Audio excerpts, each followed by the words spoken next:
Be ready, start. Report and letter writing occupy an important place in the area of writing of English.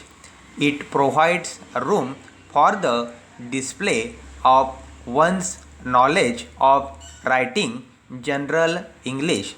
In fact, it constitutes an important part of the one's general knowledge.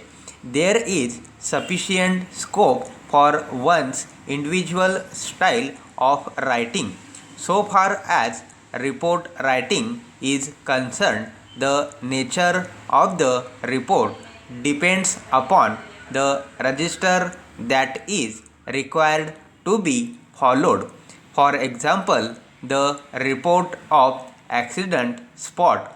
Normally, we use simple past tense in the sentence as the person who writes the report is not important, but the report is one paragraph in the report writing highlights only one fact, and therefore different paragraphs will reflect different facts.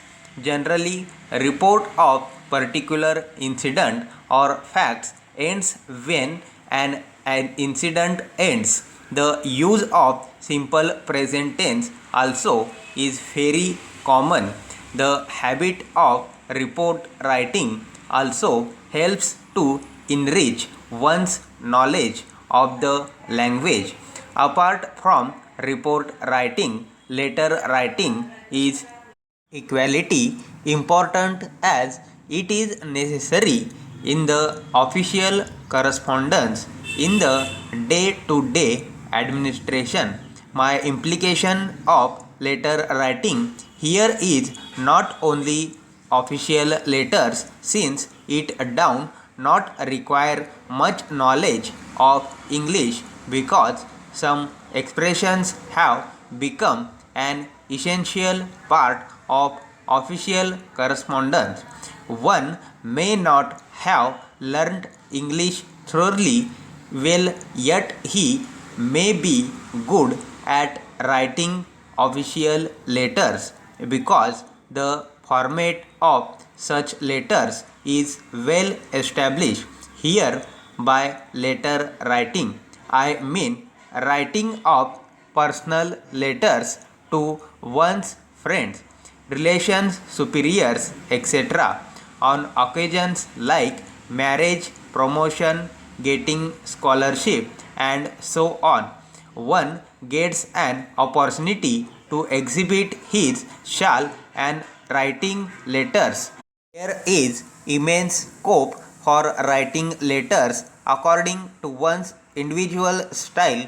Some people have writing ideas about conclusion of letters. For example, when writing an official letter to a superior asking for leave, a person may end the letter by writing "your faithfully." The superior also does not like it if any other phrase is used.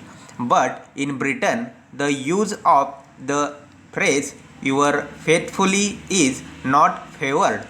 The phrase which is most commonly used three when ending a letter is "yours truly."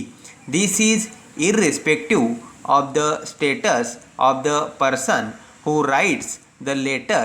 In fact, convocations in letters writing should be followed without substitution them or adding anything to them. Stop.